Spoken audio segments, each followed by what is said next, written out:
तो India versus England का match होने लगा है चीपॉक में, और आइए उस पर बात कर लेते हैं, उस पर प्रीव्यू भी कर लेते हैं और उसमें अपनी प्रिडिक्शन भी दे देता हूँ। तो यार सबसे पहले तो एक बात कर लेते हैं प्लेइंग 11 पे। देखो यार, अभिषेक शर्मा की थोड़ा सा फिटनेस का इशू है, तो अगर अभिषेक शर्मा नहीं खेलेगा तो ध्रुव जुरेल खेल लेगा। देखने तो मुझे एक दफ़ा स्क्वाड देखने दो। हाँ, अगर अगर वो नहीं खेलेगा तो फिर ऑब्वियसली अल्टीमेटली ध्रुव जुरेल ऑटोमेटिकली आ जाएगा, क्योंकि और कोई बैट्समैन ऐसा है नहीं है, टी स्क्वाड के अंदर ही नहीं है। तो अभिषेक शर्मा की रिप्लेसमेंट ध्रुव जुरेल ही है, ठीक है, तो ध्रुव जुरेल आ जाएगा। ठीक है, अब मसला ये है, ये जो चेन्नई का स्टेडियम है चिपॉक में, चिपॉक का ये जो स्टेडियम है, जो है क्या नाम है इसका, क्या नाम है यार इसका, चिदम्बरम यार, मुझे नाम, सॉरी, मैं मुझे थोड़ा पता था इसका आगे से, लेकिन प्रॉपर नाम मुझे नहीं आता था इसका। लेकिन यूजली ऐसी जो चेन्नई की पिचेस होती है ना, ये पिचेस यूजली स्पिन फ्रेंडली होती हैं, स्पिन फ्रेंडली होती हैं, और ऑस भी गिरेगी, और सेकंड बारी पे अगर आप बैटिंग करोगे तो ऑस भी गिरेगी, ड्यू फैक्टर भी आएगा। तो यार देखो, आई वुड से कि अब यहाँ पे ये थोड़ा कंफ्यूजिंग होता है, क्योंकि स्पिन ट्रैक है और इंग्लैंड जो है वो स्पिन पे फंसता है, इंग्लैंड स्पिन पे फंसता है।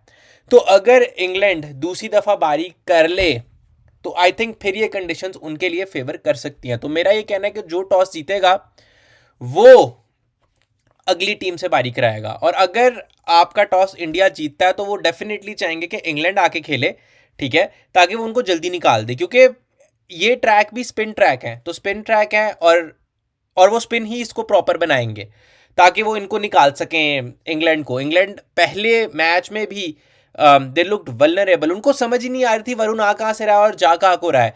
तो यार आई वुड से, क्योंकि स्पिन फ्रेंडली पिच है और इंडियन स्पिनर्स इस वक्त अपने, जिसे कहते हैं ना, अपनी जवानी में है, अपने जिसे कहते हैं ना प्राइम में है, तो I would say India to win. I would go with India to win. यार मैं गलत हो सकता हूँ, पिछला मैं ठीक था, पिछली दफ़ा जब मैंने प्रोडिक्शन की तो मैं ठीक था। इस दफ़ा आई वुड से कि इंडिया, इस दफ़ा आई वुड से कि हाँ इंडिया ही जीतेगा, इंडिया जीतेगा, बिकॉज स्पिन ट्रैक और स्पिन पे उनको मसला होता है। हैविंग सेड दैट, अगर, क्योंकि ऐसे जहाँ पे ड्यू आती है ना, ऐसे मैचेस जो है बहुत ज़्यादा ड्यू डिसाइड करती है, ऐसे मैचेस पे बहुत हद तक ड्यू डिसाइड करती है। तो अगर मैं ड्यू फैक्टर को बीच में लाऊं, और अगर कहीं इंडिया को दूसरी दफ़ा बॉलिंग पहले खेल के बॉलिंग करनी पड़ गई, तो फिर यार हम खतरे में आ सकते हैं, क्योंकि ड्यू फैक्टर की वजह से काफ़ी चीज़ें प्रॉब्लम में जा सकती हैं। दूसरी बात, अगर शामी खेलेगा तो शामी किसकी जगह खेलेगा यार? अब शामी का खेलना, क्योंकि पिछली दफ़ा नीतीश कुमार रेड्डी खेला था, और ऑब्वियसली बिश्नोई ही निकलेगा, बिश्नोई ही निकलता हुआ नज़र आ रहा है। लेकिन अगर आप स्पिन ट्रैक दे रहे हो तो फिर आप बिश्नोई को निकालोगे, नहीं निकालोगे। लेकिन अगर आपका शामी फिट है, और मुझे लगता है शामी को अगले दोनों मैच शामी को खिलाना चाहिए, ये वाला नहीं तो अगला खिलाना चाहिए। अगर आप अगला नहीं खिलाना चाह रहे हो तो फिर उसको ओडीआई में खिलवा दें। अब मुझे समझ नहीं आ रही कि गौतम गंभीर विल बी डिसाइडिंग है, ऑब्वियसली डिसाइडिंग बॉडी आपके पास यहाँ पे गौतम गंभीर है, जिस तरह हमने देखा था। गौथी भैया वहां से कह रहे नहीं नहीं 3 ओवर कराओ, तीनों, दो नहीं, 3 करा। तो गौतम गंभीर ही मोस्ट ऑफ द चीज़ें डिसाइड कर रहा है यहाँ पे। तो अब ये गौतम गंभीर का डिसीजन होगा कि शामी खेलेगा कि नहीं खेलेगा। लेकिन अगर शामी खेलेगा तो फिर वो बिश्नोई की जगह ही खेलेगा, प्रॉबली बिश्नोई की जगह ही खेलेगा, और कोई जगह बन नहीं रही, क्योंकि वो ऑलराउंडर तो है नहीं, तो एक बॉलर ही निकलेगा, तो रवि बिश्नोई ऑटोमेटिकली निकल जाएगा। लेकिन अगर गौतम गंभीर, इसके चांसेस बहुत कम है, मुझे ऐसा होता हुआ नजर नहीं आ रहा, लेकिन अगर गौतम गंभीर का दिमाग घूमे और वो थोड़ा आउट ऑफ द बॉक्स सोच ले, तो हो सकता है कि वो नीतीश को, ये ऐसा होने नहीं वाला, लेकिन गौथी भैया कुछ भी कर सकते हैं, यू नेवर नो। लेकिन I think most of the chance ये कि हो सकता है रवि बिश्नोई की जगह मोहम्मद शामी, अगर वो फिट है तो खेल ले। तो यार यही है, मुझे ये मेरा एनालिसिस है।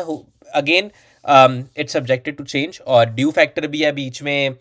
ऐसी कंडीशंस जहाँ पे ड्यू फैक्टर आ जाता है ना, वहाँ पे आप ये नहीं कह सकते, वहाँ पे आप जो है ना ये नहीं कह सकते कि अगर स्पिन ट्रैक है तो हाँ इंडिया जीतेगा ही जीतेगा, क्योंकि ड्यू में फिर सेकंड इनिंग्स में जब बॉल करते हो ड्यू फैक्टर आ जाता है, तो फिर वो बॉल फिसलता है अपने हाथ से। ऐसा सेम हुआ था दुबई में, 2021 का वर्ल्ड कप हुआ था। उसमें अगर आप देखो तो पाकिस्तान, जैसे कह रहे हैं ना, पहले अगली टीम को बारी दिलाता था, फिर चेस करता था। अब चेस में होता था ड्यू गिरती थी, पाकिस्तान टीम जीत जाती थी और सबको लगता था कि पता नहीं क्या ही हो गया। ठीक है, पिछला जब इंडिया पाकिस्तान का भी 21 का मैच हुआ है उसमें भी यही हुआ था, उसमें भी यही हुआ था।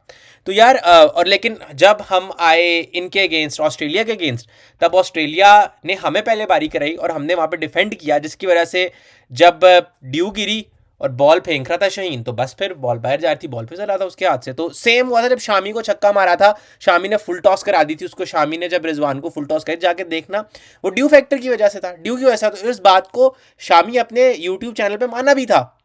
तो यार लेट्स सी कि क्या होता है। होपफुली होपफुली होपफुली टीम्स अच्छा परफॉर्म करेंगी। तो यार चलो मिलते हैं अगली वीडियो के साथ, तब तक के लिए खुश रहो और अपना ध्यान रखो, चैनल को सब्सक्राइब कर दीजिए। See you in the next video.